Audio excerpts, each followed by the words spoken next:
مطعم حبة بخاري بس بخاري. يا أهل بوحليفة، مطعم حبة بخاري صار عندكم، وهذا فرعهم الخامس وتحديدا في اللايت مول بالتجارية الشريط الساحلي. الفرع ديكوراتها كشخة وعجيبة، ومسوين كباين للعوائل عشان الخصوصية. وتدرون هذا الفرع الوحيد اللي عندهم الريوق بالطريقة اليمنية الأصلية. والطهاة عندهم أفغان ومتخصصين بالبخاري، والطبخ عندهم يسوونه بحب ولذاذة.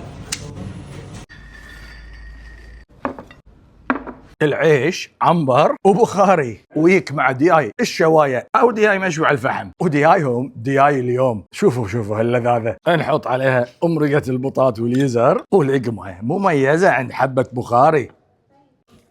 تدرون حتى العيش يجيبونه من السعوديه هو وخلطه البهارات، وحتى عندهم خلطه المعبوج عجيبه، والدياي المشوي على الفحم عجيب. شوف البهارات والخلطة عندهم. اللقمة تونس، يا سلام على لقمة مثل هذه، مو معقولين. كل لقمة تعيشك بجو مختلف. يامي. حتى السيرفس عندهم عجيب. الله يا سلام. كل يوم ياكل هني، اكل ما ينمل. تجربة صج مميزة وفريدة، زوروهم او طلبوا عليكم بالعافية.